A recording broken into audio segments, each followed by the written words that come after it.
Oi, pessoal. Direito penal matutino, direito penal 1 noturno. Eu conversei com o professor Renato, como na semana próxima eu vou estar viajando, então ele autorizou eu gravar uma aula e deixar para vocês na plataforma. Eu gostei muito da ideia, porque às vezes falar correntemente, talvez eu vou conseguir passar mais conteúdo, né? E eu coloquei na plataforma um exercício para vocês, chamado Classificação Doutrinária de Crimes. É uma classificação da doutrina, não é tema da lei.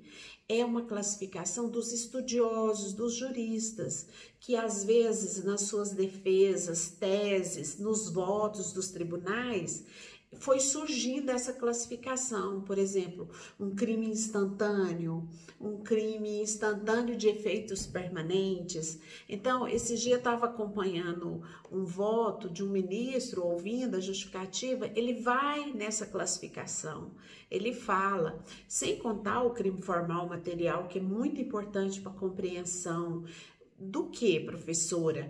Olha, se o crime é formal, né, com a primeira ação ele já está consumado. E se ele é material, eu preciso ter um resultado palpável, um resultado naturalístico, né?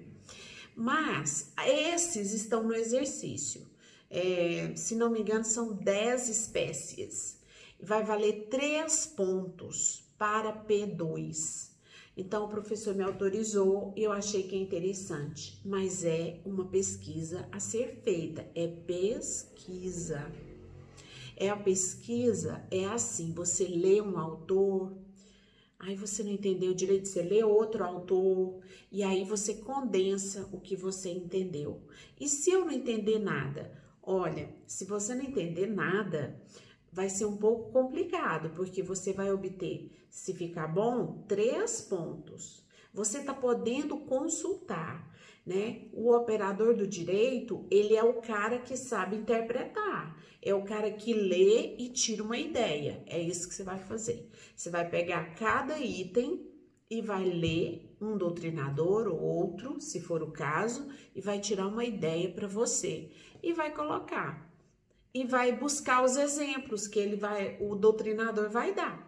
Mas, se possível, procure você mesmo, através do seu raciocínio, fazer um exemplo, tá? Vai ser muito bom, isso vai ser muito bem valorizado. Então, eu quero lembrar que é para fazer um trabalho, é uma produção boa, porque vai valer 3 pontos. Aí, a nossa nota vai valer 7. Tá bom? Então, eu coloquei 3 pontos para estimular, para você fazer bem feito. E a nossa prova vai valer 7, certo? E aquele exercício do tipo penal, nós vamos depois continuar falando daquele tema, é um tema rápido e prático. Aquela é uma classificação, mas ela é uma classificação do tipo, né, nos seus elementos descritivos, normativos e subjetivos. O crime é um contexto já quando ele está pronto e acabado, né? Esse crime, ele é um crime comissivo ou um crime omissivo? É uma classificação doutrinária, né? Porque não vem escrito lá assim, homicídio é um crime comissivo. Não vem, a doutrina foi interpretando, vocês vão entender isso. Então, está lá o exercício na plataforma, tanto para a turma do matutino quanto do noturno. Façam o exercício, prazo de entrega é até dia 11/11. Então, você vai ter tempo para se debruçar e fazer um bom trabalho. E depois nós vamos corrigir em sala, tá bom? Outro tema, eu reservei 2 assuntos para nós conversarmos ainda na teoria do crime que nós ainda não falamos. Eu passei pela ementa do curso e vi lá que nós não falamos dos sujeitos do crime. Quem é o sujeito ativo? Quem é o sujeito passivo? Sujeito ativo do crime é aquele que pratica a conduta descrita no tipo. Subtrair coisa alheia móvel. José foi lá e subtraiu o celular da Maria. José é autor, é sujeito ativo. Maria é sujeito passivo. Então, quem é o sujeito passivo? É aquele que sofre, que recebe a conduta prevista na lei como crime do autor ou do sujeito passivo. É um pouco óbvio, é óbvio, mas tem umas observações. Por exemplo, quando nós estudamos a teoria do crime, está lá conduta, resultado, nexo e tipicidade. Conduta, por ação e por omissão. Conduta, essa conduta humana, a conduta que pratica crime é uma conduta humana. Até sair a lei dos crimes ambientais, isso era pacífico. A pessoa jurídica não pratica crime, ou seja, a empresa não pratica crime. Só os diretores da empresa praticam crimes os mais diversos. Quando veio a lei dos crimes ambientais, no caso dos tipos penais relacionados a dano ambiental, a pessoa jurídica pode ser responsabilizada penalmente. Então, atentos a essa afirmação. A pessoa jurídica pode ser sujeito ativo de crime? V ou F? V, verdadeiro. Por quê? Em exceção, quando se tratar de crime ambiental. Então, uma indústria poluidora, ela despejou lá no rio muitos elementos nocivos à natureza, uma grande mortandade de peixes. Essa empresa, lógico, a empresa XYZ vai ser convidada a responder. Convidada como? Os seus diretores vão responder. Todo o grupo de diretores, mas a gente não é que a conduta foi do diretor A, B ou C, a conduta foi da empresa. Por isso disse que a pessoa jurídica nos crimes ambientais pode ser sujeita ativo de crime. E isso é uma exceção. E se uma empresa fizer uma nota de ofensa a uma determinada pessoa, que seria um crime de injúria? Não, quem for responsável pela nota é que vai ser o sujeito ativo. A empresa não. Mas no crime ambiental, a empresa é sujeito ativo. E onde está escrito isso? No Código Ambiental. Então, é uma exceção quando pessoa jurídica é sujeito ativo de crime. Porque, em regra, sujeito ativo de crime é pessoa humana. E eu tenho um cachorro, e se meu cachorro agredir alguém e machucar e praticar lesão corporal, como é que fica isso na responsabilidade penal? Eu tenho obrigação de cuidar do zelo do animal, de zelar pelo animal, por ele, no sentido de protegê-lo e também de proteger as pessoas que ele possa vir a causar algum dano. Então, se houver lesão corporal grave ou morte, eu sou responsável, mas por lesão corporal culposa, por homicídio culposo e não doloso, em regra. Porque se eu tenho um animal bravio e que eu não tomo os cuidados necessários, eu sei que ali circula pessoas, muitas pessoas, eu deixo ele sem coleira, sem os recursos de segurança para as pessoas, eu posso responder até por dolo eventual. Aqui em Goiânia aconteceu, na região ali dos motéis, tinha um lote que estava cercado e lá dentro ficavam 2 cachorros bravios. E eles estavam sem alimentação. E uma criança jogando bola, a bola caiu dentro do lote, ele pulou o muro e foi pegar a bola e foi morto por esses cães. Então, o dono, na época, foi responsabilizado por dolo eventual. Inicialmente, eu não sei se ele foi condenado, mas na apuração, verificou-se que o animal bravio ele não pode ficar sem alimentação. Mas isso dá uma polêmica imensa. Por quê? Se ele estava alimentado e ele sai do portão para fora porque o dono não vigiou adequadamente, é uma coisa.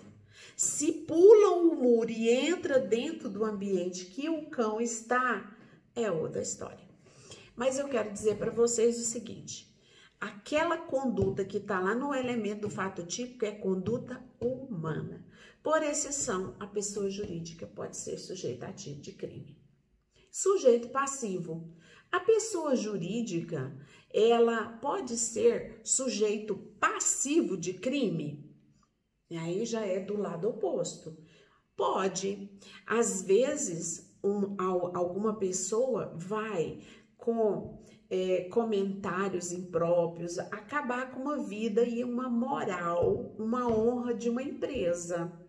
Então, essa pessoa humana praticou um crime de difamação ou até de calúnia, quando ela se refere à empresa, que a empresa praticou um crime que a empresa não praticou, é o crime de calúnia. Então, a pessoa jurídica, por exceção, pode ser sujeito ativo e pode, normalmente, dependendo do crime, ser sujeito passivo. Agora, por exemplo, uma empresa não vai ser sujeito passivo de um crime contra a dignidade sexual, porque ela não tem dignidade sexual. Uma empresa não vai ser passível de um crime de abandono de incapaz, né? Então, tem alguns crimes que combinam, e calúnia, difamação combina, injúria não, porque injúria é só contra a pessoa, porque fere uma honra subjetiva. Então, só para saber, os sujeitos do crime são ativos e são passivos. Mas eu tenho alguns crimes que eu tenho um sujeito especial, ele tem uma qualidade especial. Eu chamo esses crimes que têm uma qualidade especial para o sujeito ativo de crimes próprios. Quando o indivíduo é funcionário público e ele pratica um crime contra a administração pública, eu digo, esse é um crime próprio. Por quê? Qual é a qualidade especial do sujeito ativo? Ser funcionário público. Professora, o que muda no contexto do crime falar de um sujeito ativo próprio ou impróprio? Porque os crimes praticados por funcionário público são os crimes funcionais, né? As penas são mais severas e eu preciso fazer essa classificação porque às vezes eu posso ter um que é funcionário e o outro que não é. Entra na empresa e subtrai objetos. Um responde como funcionário e o outro responde como particular. Então, o crime de um é peculato, o crime de outro vai ser furto. Mais adiante vocês vão estudar isso, para saber que tem um sujeito ativo com qualidades especiais. Assim como eu posso ter um sujeito passivo com qualidades especiais. Não no caso do funcionário público, que o sujeito passivo é a administração pública. Mas, por exemplo, no caso dos crimes contra a família, quando fala assim, deixar de dar sem justa causa alimentos ao filho, esse filho é um sujeito passivo próprio, é o filho daquele cara, ao cônjuge, ao ascendente, ao descendente. Então, nesses crimes contra a família, tanto tem uma qualidade especial de pai, de mãe, de descendente ascendente para o sujeito ativo, quanto para o sujeito passivo. Então, lá, por exemplo, eu tenho deixar de prover alimentos do filho. Quem é o sujeito ativo? O pai ou a mãe? É especial? Sim, só pode ser o pai e a mãe dele. Outra pessoa não vai ser sujeito ativo desse crime.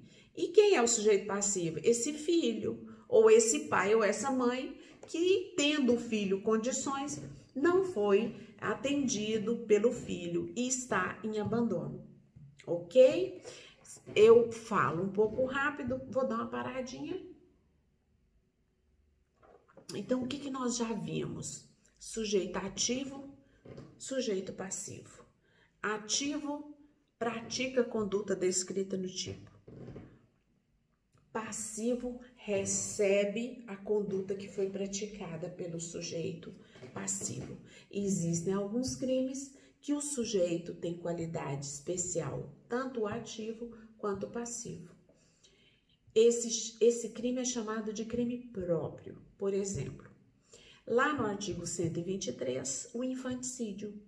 Aí diz assim, matar o próprio filho. Só quem pode ser sujeito ativo? A mãe, na hora que o filho está nascendo. Só quem pode ser sujeito passivo?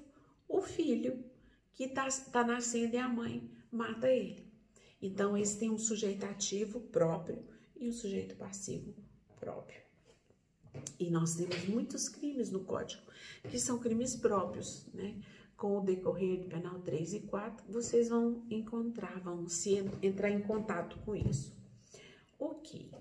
Então, feito isso, eu preciso falar com vocês de um outro assunto importantíssimo. Lá na teoria do crime, sempre a teoria do crime, né? Lá na semana jurídica, vocês lembram quando o J. Leal, fazendo a palestra, o juiz, ele disse, por exemplo, um aluno que não conhece uma doutrina de penal, por exemplo, a teoria do fato típico, eu achei tão legal, né? A teoria do crime, fato típico, antijurídico e culpável, tem uns que entendem que não, aí ele vai dar aquela pincelada. Aquilo ali tem que estar dentro da gente. Por isso que eu repito tanto, certo? Então, lá na conduta, disse que ela é por ação e por omissão. O direito é cheio de nomenclaturas e elas são muito importantes.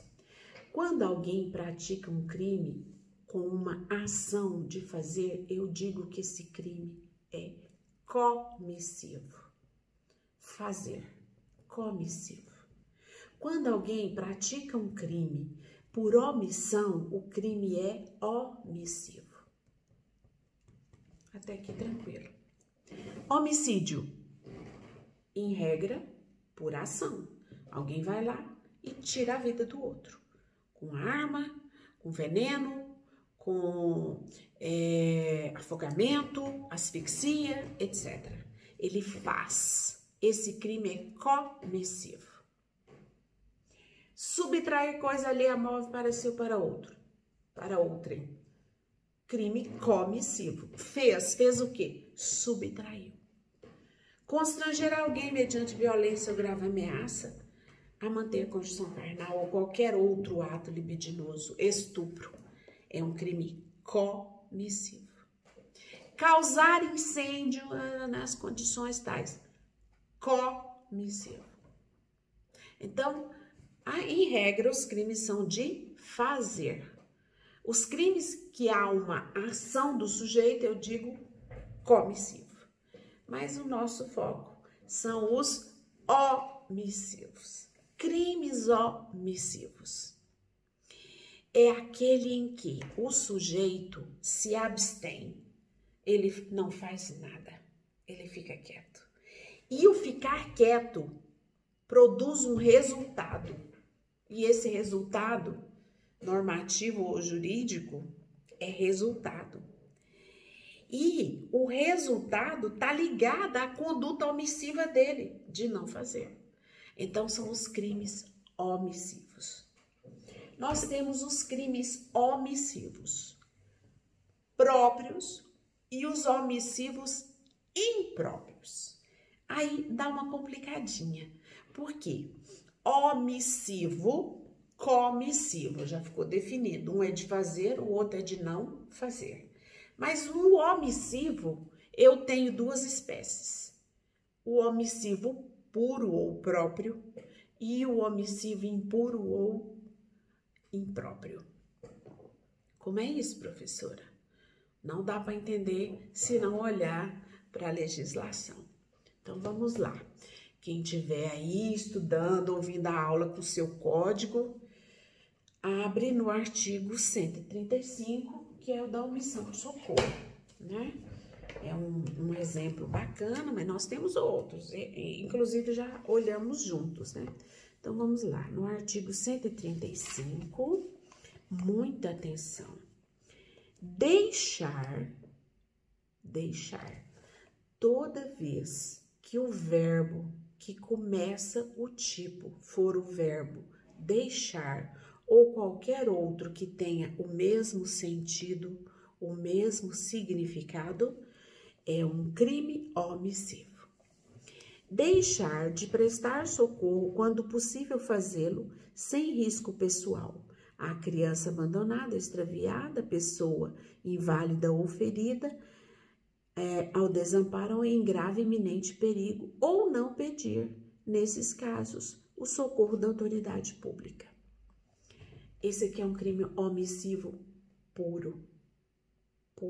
Por quê? Porque o verbo da figura é um verbo omissivo, deixar. Vamos pegar outro omissivo puro? Prevaricação. 317. Corrupção. Prevaricação é 319. 319, prevaricação, é um crime praticado pelo funcionário público contra a administração pública. Prevaricação, 319, retardar. Retardar é uma omissão, faz devagar. O ato do funcionário público é prestar o serviço com eficácia e rapidez encerra isso, né?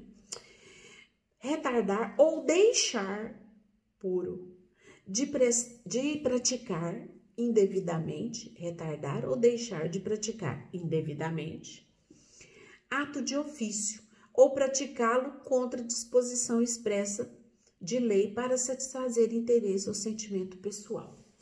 Com a professora Dani, no penal 4, vocês vão estudar o crime de prevaricação, mas para nós entendermos ele na questão da omissão, retardar ou deixar são condutas omissivas. Então, aqui ele é omissivo puro. Mas na segunda parte, ele é praticá-lo contra disposição. Aí ele já é comissivo. Então, professora, eu posso ter um tipo penal que é misto, comissivo e omissivo? Pode, dependendo do verbo. E é isso que se pergunta em prova, que é onde tem que ter uma atenção a mais, né?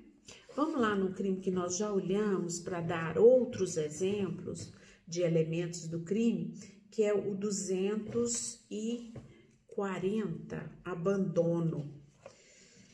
240, olha aqui, 240 já foi revogada, é o adultério. 200, abandono material. 247, 246. Deixar, sem justa causa, de prover a instrução primária. Esse é o abandono intelectual. Que era material. Achei. 244. O outro é omissivo puro também. 244. Deixar, de novo, sem justa causa, de prover a subsistência do cônjuge. Então, 244 é um crime omissivo puro. O 246 é um crime omissivo puro. O 319, prevaricação, é um crime omissivo puro na primeira figura. Na segunda, ele é comissivo. Ok? Então, o que a gente pode fazer numa avaliação? O artigo tal, o crime é omissivo ou é comissivo? Ou o crime é omissivo puro ou impuro? Né? É isso. E essa classificação é importante, porque nas decisões dos tribunais, vocês veem muito isso nas decisões do juiz de primeira instância também. Trata-se de um crime omissivo. Tarará. E como que é essa omissão? Porque às vezes a pessoa fica omissa porque ela tem medo. Ele não é policial. Por que ele vai entrar numa pessoa que está sendo assaltada, correndo risco, né? Não, se for correr risco, não vai configurar o crime. Só vai configurar se não houver risco para ele. Aí ele não prestou socorro. Aí ele pode responder. Mas nos crimes omissivos, tem um fator importante que nós já comentamos. Crimes omissivos, relevância da omissão. Um policial, se ele vê alguém sendo assaltado e não faz nada, é omissão. É até uma prevaricação, deixar de praticar um ato que é do seu ofício. E esse crime ele pode dar até pena de demissão, quando a pessoa não cumpre a sua obrigação. Por quê? Porque ele tem o dever de agir. Nós, pobres mortais, que agora eu não sou polícia, mas eu não tenho essa obrigação de salvaguardar alguém que esteja num assalto ou sofrendo algum tipo de crime, mas tem aqueles que têm o dever de agir. E o dever de agir, de novo, está num artigo que já é conhecido nosso, o artigo 13, parágrafo 2º. Relevância da omissão. A omissão é penalmente relevante, parágrafo 2º do 13, quando o omitente devia e podia agir para evitar o resultado. O dever de agir incumbe a quem? Incumbe a quem? Letra A. Tenha por lei obrigação. O policial tem obrigação por lei, porque quando ele assumiu o cargo público, a lei diz qual é as atividades dele, relaciona suas atividades.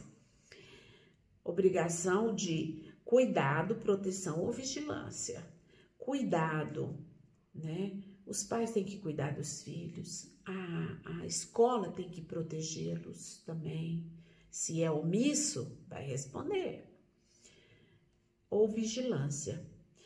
Também é relevante a omissão se de outra forma a pessoa assumiu a responsabilidade de impedir o resultado. Então você se comprometeu, né?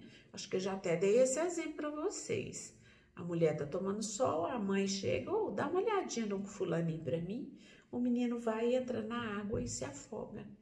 Aquela pessoa, quando ela consentiu que ela iria olhar a criança, ela assumiu uma responsabilidade. Ela pode responder ao menos por homicídio culposo, certo? A gente já falou disso. Na letra C do parágrafo 2º do 13, com seu comportamento anterior, criou o risco da ocorrência do resultado. Quem criar circunstâncias para vir um resultado danoso, ele tem que socorrer a vítima, porque senão ele vai responder por essa omissão, né? Então, esse é omissivo puro. Quando o verbo diz deixar, não fazer. Agora, e o omissivo impuro?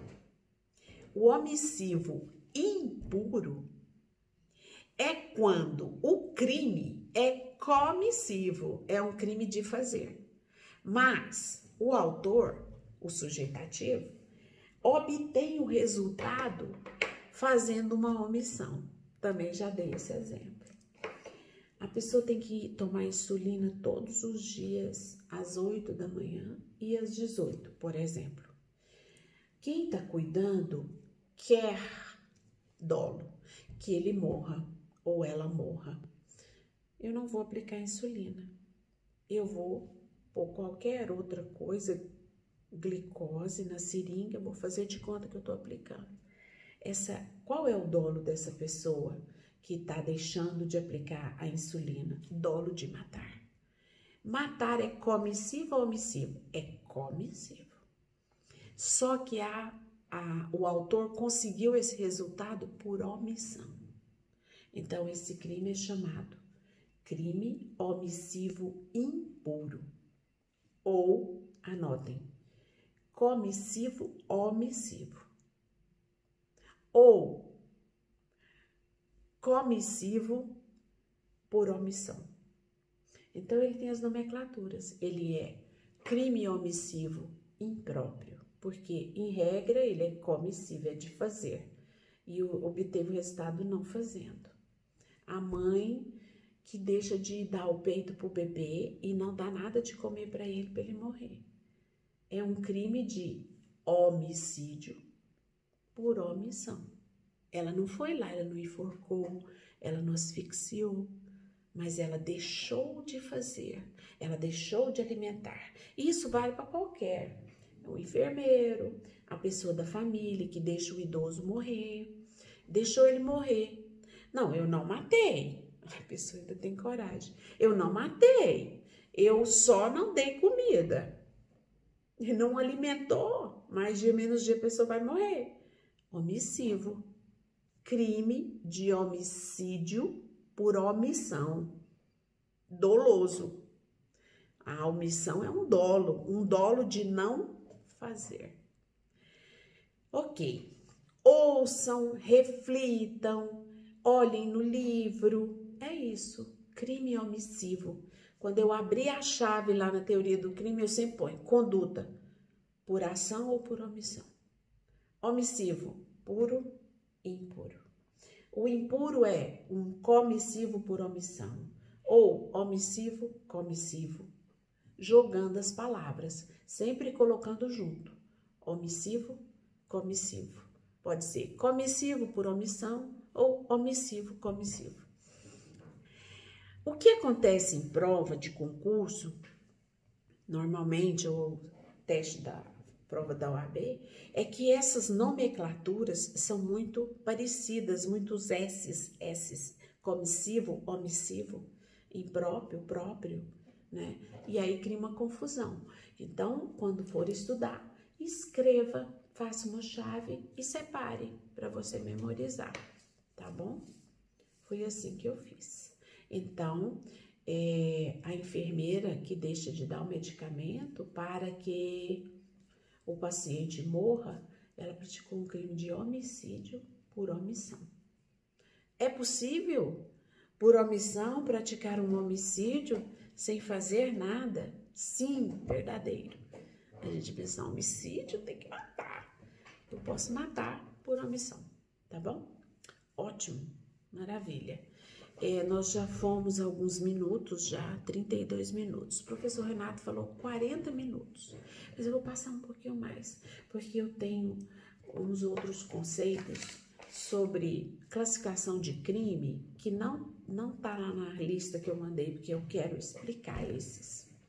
São os crimes unissubjetivos e plurissubjetivos. Unissubjetivo. Uni é um. Subjetivo refere-se ao sujeito. Ah, então é só um sujeito que faz? Ficou muito simples, né?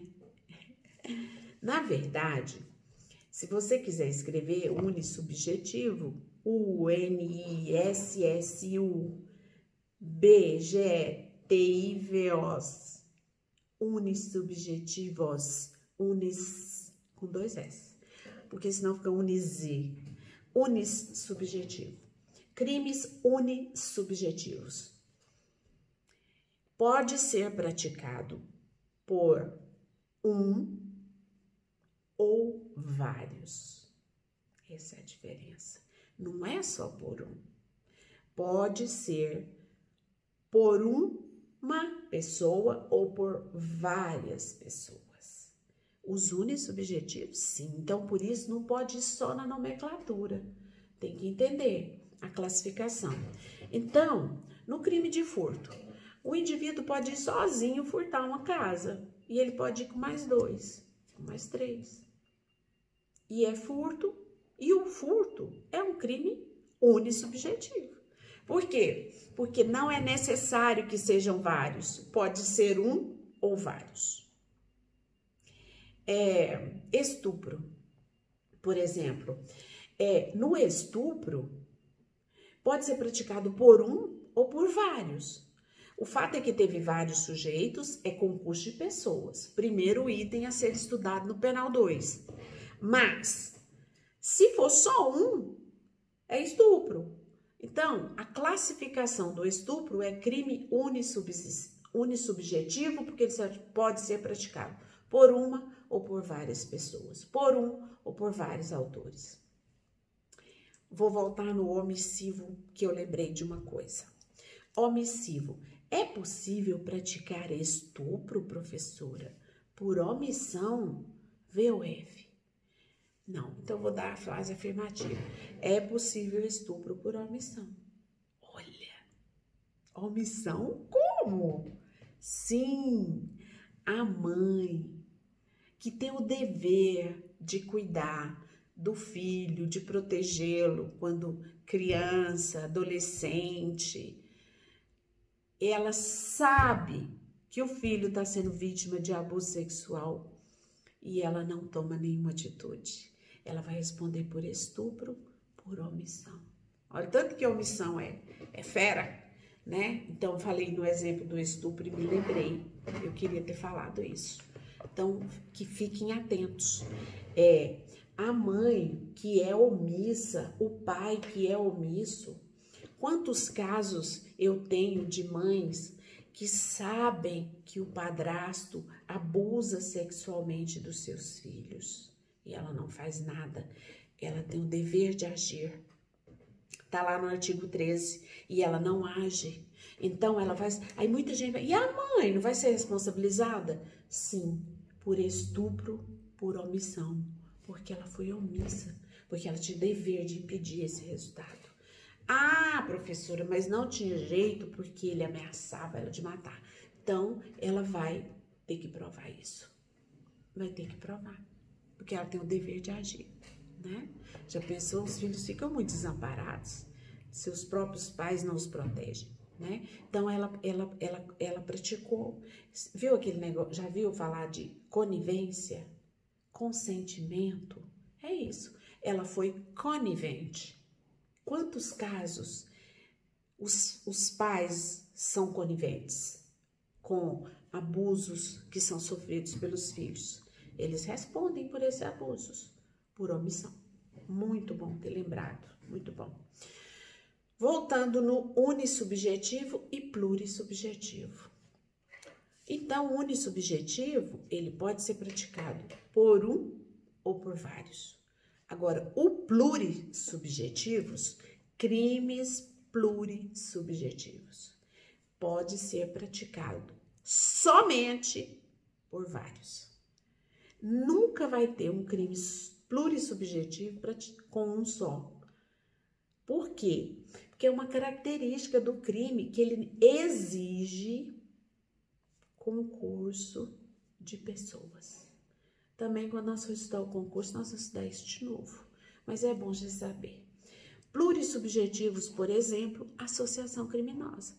O crime de associação, não tem associação criminosa de um só, né? Associação criminosa precisa de vários, né? Então, uma associação criminosa, lá do artigo 288, vocês dêem uma olhada. Associarem-se 3 ou mais. 3 ou mais.